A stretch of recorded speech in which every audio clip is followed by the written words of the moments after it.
Bueno, me imagino que si estáis aquí a todos os interesa la gamificación, pero ¿cuántos de vosotros os dedicáis profesionalmente a ello? Bueno, ¿y a cuántos les gustaría dedicarse profesionalmente? Bueno, pues a esa gente le interesa mucho la siguiente charla. Él es Andrzej Marczewski y lleva en el mundo de la tecnología desde el 2000 y bueno, ha creado una vida llena de ordenadores, de gadgets, de juegos. Actualmente es web manager de Capgemini UK y es un gran investigador y evangelizador de la gamificación internacionalmente con reconocimiento internacional. Así que es la persona ideal para que nos dé las claves de la gamificación como carrera profesional. Así que recibamos a Andrew con un fuerte aplauso. Welcome. I don't know if this is... Ah, there we go. That's a very big picture of me. Which seems redundant, being my face was on the wall out. Anyway, I'm Andrzej. Yes, I'm from Capgemini, and I am going to talk to you about gamifying a career. Now, what I don't have is the little widget to change channels. Have I got the slide switch? We have lost it. Fantastic. So if I shout, press a button.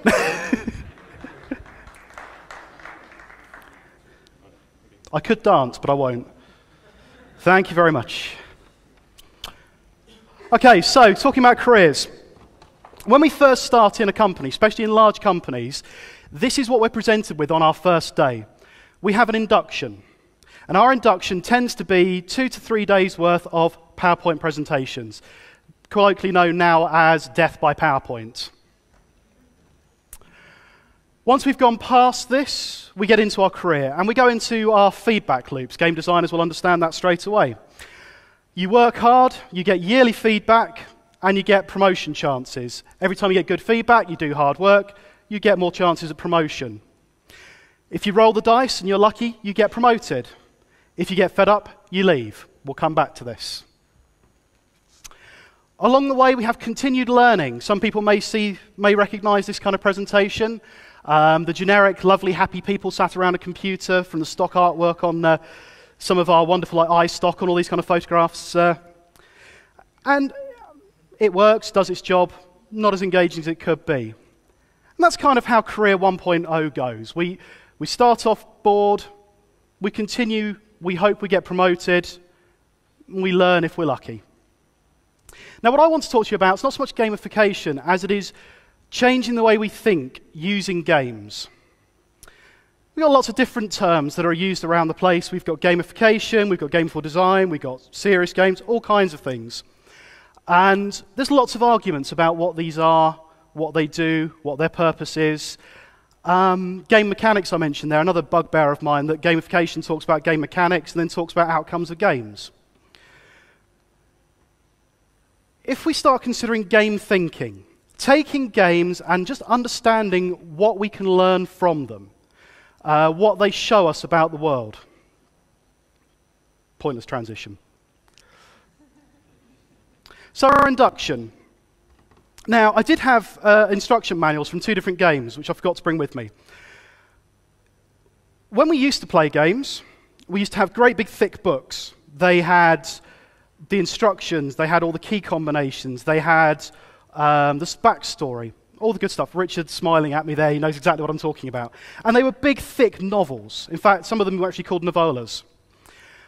Now, if you look at your Call of Duty or Battlefield, whatever it's going to be, it's 1 page, and all it shows you are the controls. That's it, nothing else. When you actually get into the game, that's when it starts to show you how to play it.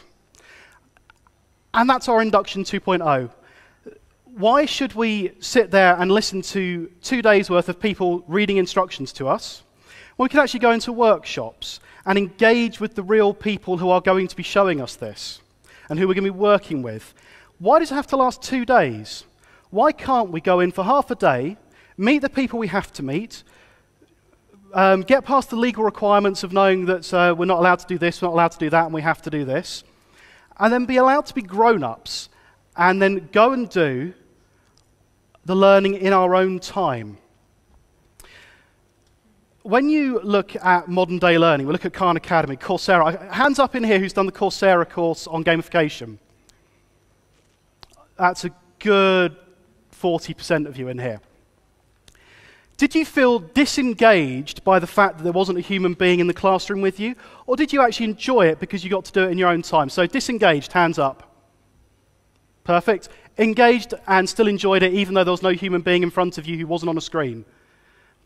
And I think the rest of you were asleep during it. We've got lots of examples. Khan Academy is a great example where you've got gamified systems that help you get through the course. Things unlock as you learn them. So in our induction world, where we're doing our Career 2.0, rather than being talked at for 2 hours, a bit like I'm doing here, we have our first half day, then we go home, or we go back into the office, and we go onto our Khan Academy style system. And that allows us to open up the bits we need. You can incentivize it, you can gamify it however you want to.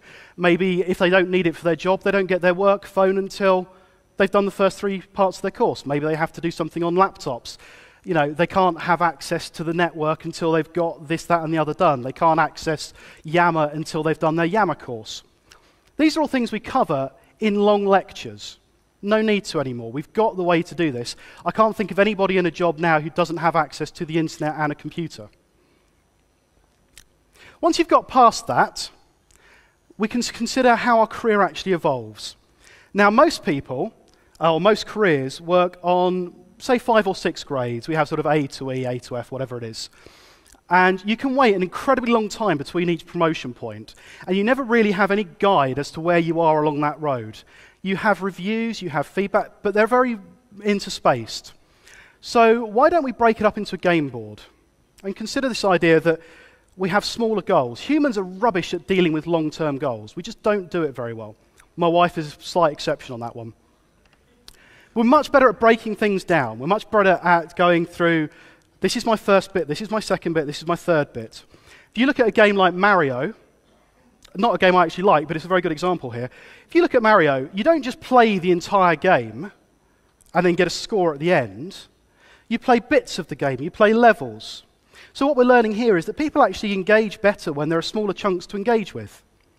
So on day 1, we're given our board. And we start here and we move along the board. And there are certain things that we have to achieve. You know, by the time I'm up to my second year, I should have had at least some movement in my job. I'm not saying we can plan an entire person's career in one hit. It's not going to happen. Things change, things happen, it's got to evolve. But there's no reason why we can't help people just get a slightly better understanding of where they're heading. Again, you go back to Mario, you can see where you are and where you're going. You press start, you can see a bit more. You finish the level, then you can see the whole world map. So you've always got an understanding of this is where I am now, this is where I'm going next, and this is where I could go if I get really good. And watching my daughter play Mario is a fantastic experience. She's 6, she's just started playing it, and she fails non-stop and gets quite upset. But actually the failure teaches her to move on to the next level and how to get there. And again, same with careers. We've got to sort of move along in chunks rather than try and look too far ahead sometimes. We've got to have an understanding of where we want to be, but we have to break it down, and that's what we can learn from games. Now, some of you might see here a very horrible representation of, get this right, Mihai Csikszentmihalyi's flow. Now, his flow diagram is huge. It covers a lot of things. But in game design, we tend to just sort of steal it and break it down. And gamification, if you don't know this already, we steal ideas left, right, and center and rebuild them for our own purposes. Again, Richard has a very good example of that with his player types, which I'm going to come to very shortly. Generally speaking, you want to sit between this idea of being frustrated and bored. You want to be in the middle of it. But to do that, you have to actually increase people's skill sets as the challenge increases. If someone gets really good at their role, but you never change the challenge, they get bored, they leave. If you increase the challenge before they've got to the skill set, they get frustrated and they leave. So what we're trying to do is we're trying to keep them in this bit. And again, we learn this from games. If a game gets too hard too quickly, you disengage from it really rapidly. If it's too easy, been mentioned before, you start finding ways to make it harder. And often the way to make it harder in a real job is you leave that job and go somewhere else. We're trying to avoid that, obviously. So going back to my feedback loops, as I said, in original 1.0, we have a review once every year, once every 6 months maybe. Now, if you equate that back to games, that's playing all the way through Mario or all the way through Call of Duty, and at the end of the year after you started playing it, you get your score. Now, I don't know about you, but if I've got to wait a year before I find out if I've completed level 1 properly, I'm probably not going to play again. So we're looking at working hard, obviously. Looking at regular feedback. So every few weeks, every few days, however it is. This is not because the people coming into careers are unsure of themselves. It's because that's how they do things now. We play games and we expect feedback as we go along. I have my little Fitbit wristband. I get feedback whenever I tap it and find out that I've done nowhere near enough steps.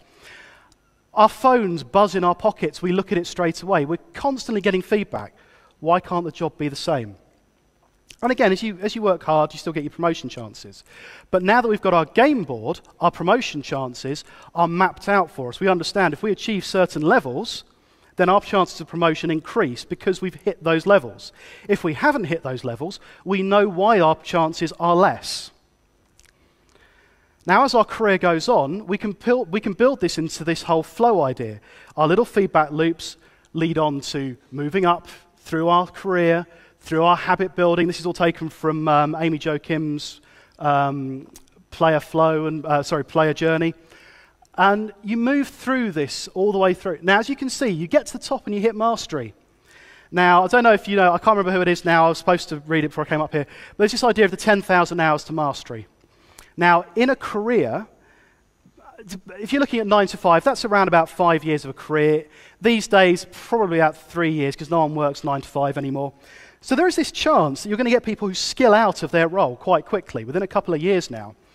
So you've got to keep this challenge, and that challenge might be moving them to somewhere else in the company. And again, when you play games and you get bored of them, I don't give up on the Xbox because I'm bored of playing Call of Duty. I buy a different game, but I'm still on Xbox, or PS3, PS4, whatever it's going to be. Same with careers. If I get to a point where I'm at a stage where I know everything, I can do everything, because we all know how to do everything in our roles, of course. The company doesn't want to lose me because I've hit that point, but they might be able to move me to somewhere that will challenge me more. Again, something we learn from games and how they work. Now I'm going to come on to a little bit about, this is a very thinly veiled talk about motivation. I should have mentioned that at the beginning.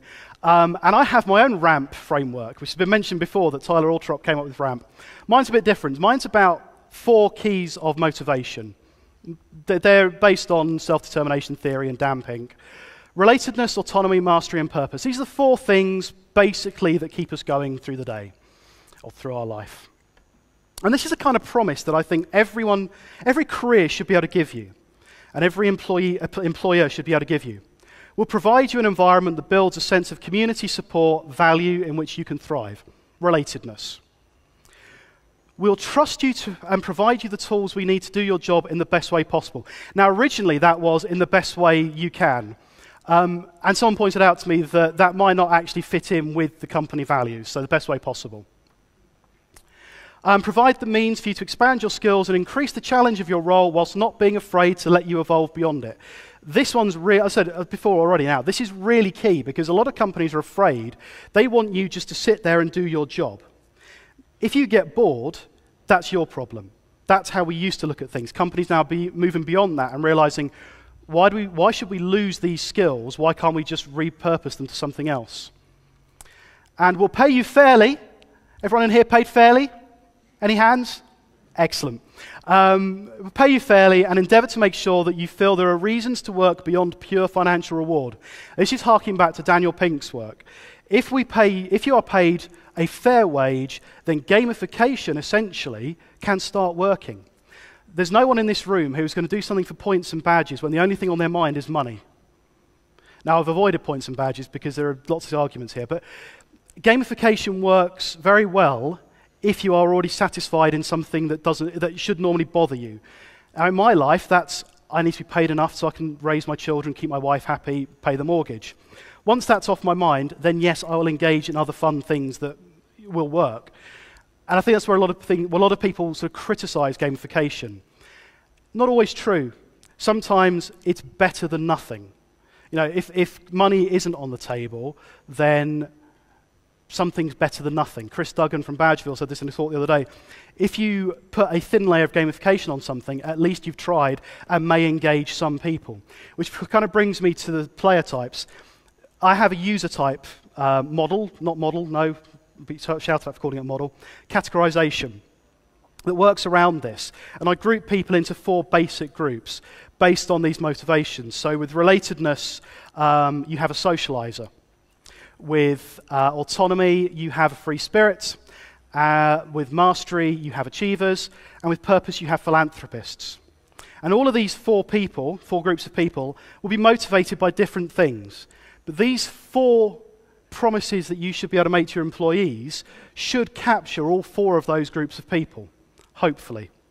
As I said, very thinly veiled motivation talk, but this is where we are learning now that games engage people for lots of reasons beyond the basic mechanics. And I think that's my lot.